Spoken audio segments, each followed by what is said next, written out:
The impact of the COVID pandemic on businesses right across the globe and across Australia, I think, have had significant impacts on the culture and capability of businesses in a highly competitive world. In 2014, Boston Consulting Group talked about how we would start to run out of labour supply in Australia as the baby boomers moved out of the workforce. Their projections were it would start to impact Australia in 2020. I think COVID has accelerated that, as we're no longer able to rely on the 100,000 jobs a year filled by migrants into this country. And COVID's accelerated change. It's created significant opportunities for many businesses, but also significant challenges for many. Supply chain and logistics challenges and rising costs still continue to happen. We've got reduced business travel. We're making more use of voice over internet protocol systems like Zoom and Teams and those sort of things. There's a demand from workforce to work from home. We're seeing more distributed teams, in offices, branches, and working from home. And then we've got the phenomenon of what they call VESPAs, virus escapees, singing provincial Australia. So that's the people moving out of Sydney and Melbourne into regional areas to escape the lockdowns and the stuff that they've suffered under COVID. Leads to a lot more increased talent for competition for talent. And I see this big resignation thing that's been talked about as a self-fulfilling prophecy. So people have talked about it, so people are now going, well, maybe I should be looking for another job, and they're looking around. So I think there's going to be great opportunities for growth for many businesses, but also significant challenges with attracting and retaining talent in your organisation. And your strategy is useless without people. So many people have an expansive growth strategy in place because there are so many opportunities popping up at the moment. But I think the employment landscape is really knocking that round, and you can't execute your strategy without people. So then it becomes, how do we win the war for talent? I guess, the surveys have shown that apart from salary, there are three things that top talent values, and they are flexibility. So they're looking for more flexible work options, hours, locations, salary, that sort of stuff. They're seeking to align with businesses that have a really strong values and strong culture. So that's really important that you do some work with that. And lastly, they're seeking opportunities to grow and develop as part of their career growth. So flexibility, alignment, and development opportunities are what they're really, really looking for.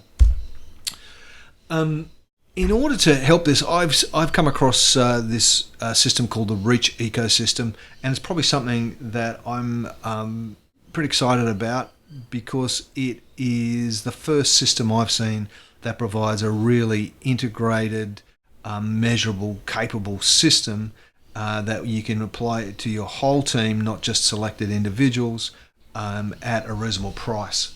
So I'm pretty excited about it. So you can imagine, a system where we can, I guess where you can improve the performance in your leaders by being democratic about it. So typically, I see too many systems where we have the elite in the organisation get access to training and development, but we miss out on a whole heap of people because they're either too far down the tree or we can't afford to provide them that input. And I think Reach gives us an opportunity to actually do that. So it's quite disruptive, and we know that disruption happens. And if you look at these examples, of Netflix, Spotify, Airbnb, and even Google, the big thing here is there's personalised experiences is really important, but also the economics are really, really different. Reach is an Australian-based company set up by Paul Finlay, a really interesting guy. He's formerly the CEO of one of the largest and privately owned professional development training organisations in the Asia Pacific. I think they do like 4,000 training activities every month, but it could even be every week. It's phenomenal. They've got a unique combination of resources, and Paul has pulled a lot of that access to those resources across into Reach, which is quite good. So if we're going to build people and culture, we normally look at things like culture engagement, leadership development, workplace coaching, and then sort of learning and development for everybody. But at the moment, it's a bit like this car. It's in components all over the place, and it's not in a cohesive, simple system that makes sense. And so Paul approached this and said, well, what would the disruption of culture and capability development look like? He said everything would be in one place, it would flow together, which would be integrated, be personalised with curated experience, and that's based on data and automation, and would have radically different economics. So what is Reach? So Reach is an ecosystem of tools. So it's got profiles, it's got 360-degree reviews, it's got culture surveys, it does training needs analysis, it provides training content, it provides custom coaching programs for people. It allows you to measure stuff really well with the chart builder, and it's got some products and some other stuff. And you can customize it by adding custom questions and different things. It's built around the Reach Quotient. So the Reach Quotient looks at whether you're task-orientated, people-orientated, or thinking-orientated, or action-orientated, and plugs you into a matrix, so it's easy to understand. I've been using Harrison assessments for a number of years. It's a very surgical, detailed tool. This is a broader, blunter tool, but I think in most cases, this Reach Quotient will probably do most of the heavy lifting for us. And then under each of these sort of quotient areas, they've counselling, coaching, driving, and advising.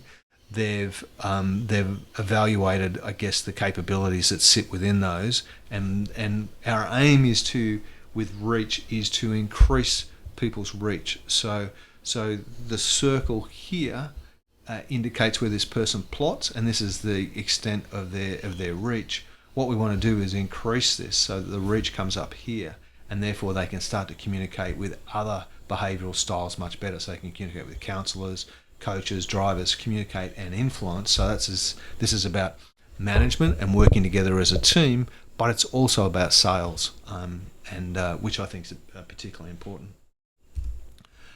So it's a complete solution from an individual and a team level. It's got a whole heap of things. It's even got a help you some tools to help you work with remote and hybrid teams.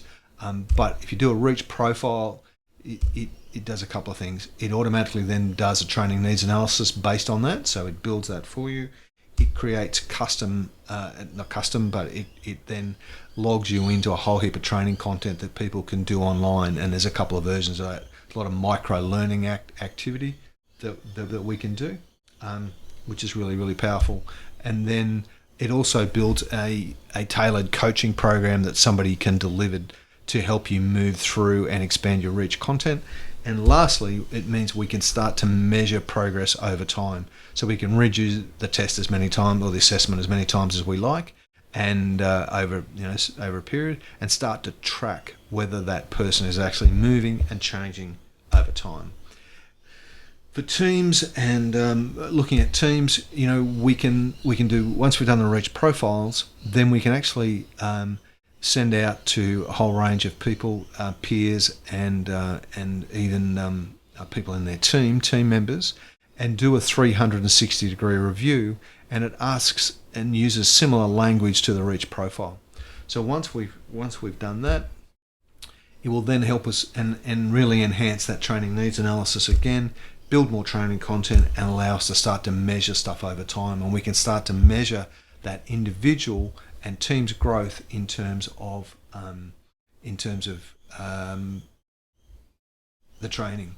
And once we've got a number of profiles in, the training content is not only online learning, but it will actually curate based on the team's profiles what training workshops we might need at a team level, and provide us with the training materials to go and deliver those face-to-face training for the teams, which is really, really powerful. Now it links into this next piece around culture and change. So we can also look at where are we up to, where is the current culture in our business. So we can do a cultural survey, which asks similar questions and is around the Reach profile questions, looking at those 16 areas. It asks how we do in those sort of areas. So we can do a detailed culture survey, or in which you do once a year or so. But But during the year, you could do a lot of these little pulse surveys, which are just asks a handful of questions and gets an understanding of the pulse of the organisation and what's happening. Again, we can create custom questions in any of the surveys, but it then builds into the training needs analysis, and it gives us the training programs to actually build and work with the team based on those culture surveys. And again, we can track it over time, and there's actually a dashboard. So there's the people dashboard here that we can look at that shows us progress over time in all these areas. It even gives us global benchmarks. So we can start to see what's actually happening in the business, and are we getting a return in terms of change from our team members for investing in this, which I think is probably the most important part of this. There are plenty of models around that'll do behavioural profiling. We can then custom build training courses and stuff out of them, although that takes time. The beauty about Reach is it's all there, and we can make different courses and things if we like. But the key is that we can actually measure change and start to look at the change across the team, look at change across individuals, look at the changes in culture over time and see where we're at. To me, the measurement is probably the bit that's there. The common language is really important, so we use this common Reach language. We talk about the elements of the Reach Quotient, about it in a whole range of different ways. So we get that common language, and it's easy to understand. The economics are pretty good as well. I guess there are a whole different ways of doing this. DIY is you can drive it internally and you do all the work. You don't have anybody else to help you. You run it with your team. You deliver the training, all that sort of stuff. So done with you is essentially you drive it internally, but with some external support for training and delivery. And then done for you is a full external support and delivery program. But if you just looked at the DIY model, it's if you've got less than 200 employees, it's 10K per annum, so it's about $800 a month, and you can put everybody in your business through it multiple times, and really get some leverage out of it, which I think is really exciting. Used by a wide range of organisations, it's growing globally and right across Australia. So it's a proven system. I've had a look at it. I think it's pretty good. What do I like about it? I really like the fully integrated analysis, training, surveys, reporting and coaching, that it's all linked together. You do one test and it starts to give you instant results that you can then go off and implement. The concepts are pretty simple and easy to understand, which I really like.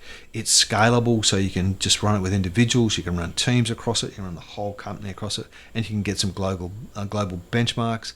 For me, it's democratized in that the cost effectiveness means that you can have access for all, not just a selected few. So for $800 a month, you can put your whole team through it and train them up and everything else. And lastly, the bit I've talked about before is the measurable results over time. For me, being able to track and measure the change is really important. I've done plenty of leadership development programs.